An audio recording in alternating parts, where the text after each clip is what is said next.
So when we come to different countries, especially as students, we come with big dreams, like really, really big dreams. And we imagine ourselves like getting a job that really matches our skills or something that we studied or something that is related with something that we did back home. But then reality then hits differently when you get on the ground. Hello and welcome to my YouTube channel. My name is Tafara. If you're new here, on this channel we talk about scholarships, education, personal growth, and everything related to moving forward. So today I just decided that we should talk about the struggles of moving abroad, the realities that hit us when we move abroad. And one of the most important things that I wanted to talk to you about is like realizing that sometimes we have to start from the bottom going up. So when you come here, you sometimes quickly realize that the job market doesn't always care about your degrees or your experiences, at least not right away. And instead, you find yourself in a situation where you have to choose between survival and also finding a perfect job. So you end up like really digging deep or even reflecting and seeing, what should I do? Should I take any job to survive, or maybe should I wait to have a perfect job? And this is something that really affects most students when they move abroad, because the mindset that we have is like we are going to greener pastures. It's like you will be feeling this, this emotion of saying, when I get there, money will fill me, a good job will fill me, and all of that. But when you get to the ground, you see that it's a different ball game altogether. So many of us arrive with impressive CVs. Not everyone who moves here is really like starting from the bottom, maybe a bachelor's or a master's, but most of the people would actually have good professions back home. They'll be living good lives, but sometimes the economies of the countries that we are coming from are not as favorable for us. Hence we decide to move abroad, probably through school or even through just those job seeking visas that are being issued by many countries.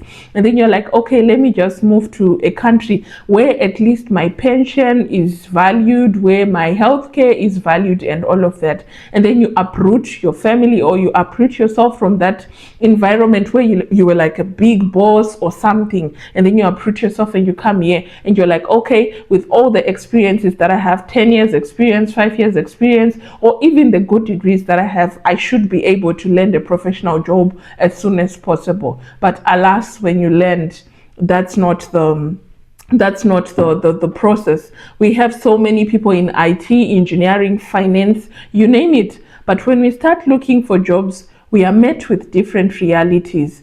And the first opportunities that are available for us are often factory work, cleaning, delivery, and restaurant jobs. And trust me, if you do not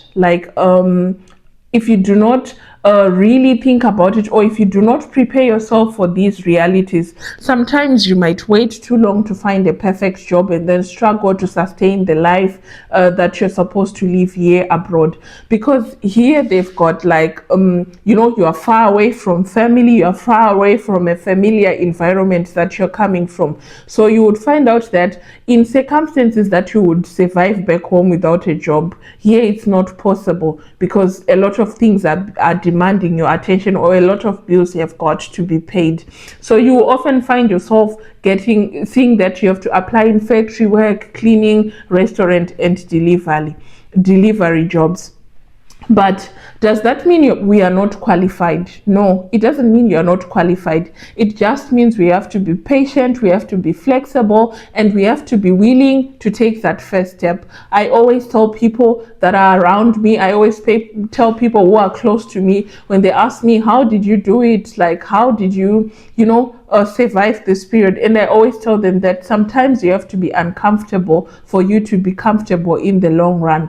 When I came here as a master's student, knowing that I've left my family back home, I had to do all sorts of jobs. I think the first job that I got was cleaning at Max Planck Institute in Germany.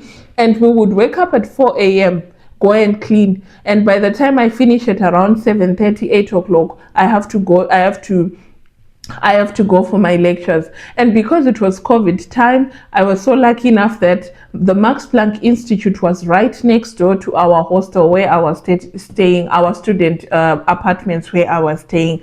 So I would wake up every day at 4, go and clean. At 8, I come back home. If I have a morning lecture, immediately as I reach home, I have to join in online so that my attendance can be marked, so that I can also do that thing that I came to Germany to do. Trust me, it wasn't easy. But here is the twist about my experience when I was working as a cleaner in Max Planck. Our program needed us to have like an internship for like 4 to 6 weeks in an in a company. And because Max Planck is big, they have like a breeding section, they have a lot. All those who know Max Planck Institute, it is a well-known institution here in Europe. And trust me, if I wasn't working there as a cleaner, I don't think I would have had the chance to apply for an internship and got it as instantly as I did there.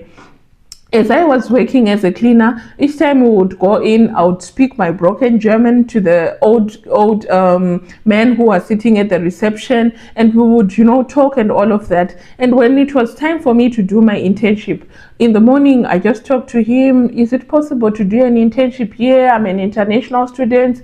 Yeah, the requirements. And do you know what he told me? He said, okay, tomorrow or maybe I think that very same day, he told me that, okay, I'll wait for the person who is the head of the animal breeding. Once they pass through the reception, I'll tell them that we have our cleaner who is also doing a master's here in Germany and she would want to do an internship. Guys, that's how I got my internship at Max Planck Institute. If I was going to apply on their website and all, I don't think I would have had the chance to work there. But because I did not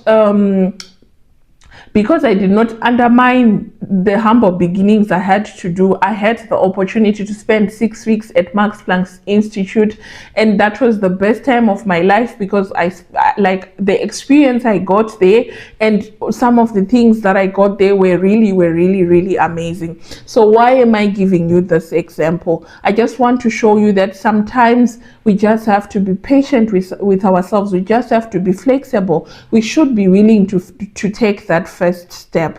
So apart from my own experience, I know someone who was an accountant back home. He arrived in Europe, applied for accounting jobs and got 0 interviews, 0 responses. Why? Because he had no local experience. So he took just a normal job in a supermarket, and then guess what? After 6 months, he got connected with a customer who was, doing something that is related to his field. That customer was a manager at an accounting firm, and that was his way in. That's how he got to his dream job. That's how he got to his own professional job. So why am I sharing these experiences with you? I want you to have an open mind when you come abroad, such that you know that sometimes you have to start from the bottom, because we have people, it's not everyone who comes here who is able to adjust to the conditions and everything. We have people who ended up giving up, ended up going back home, ended up, getting into all manner of illegal things because they could not just, make their minds understand that circumstances have changed. They have to start from the bottom. So why am I discussing this with you right now? I want you to prepare your mind. I want you to know that here, for you to survive, you have to have some open-mindedness. It doesn't matter if your first job is as a cleaner. It doesn't matter if your first job starts, as a delivery guy. It doesn't mean. It also doesn't matter if you start working in the kitchen or any job or babysitting or, all sorts of job. It doesn't matter. Because why? Your first job is not your final job. Use that as a stepping stone. Your first job is not your final job. It's just a bridge to something better. If I tell you the jobs I've done, I've been a babysitter. I used to go to clean to people's houses.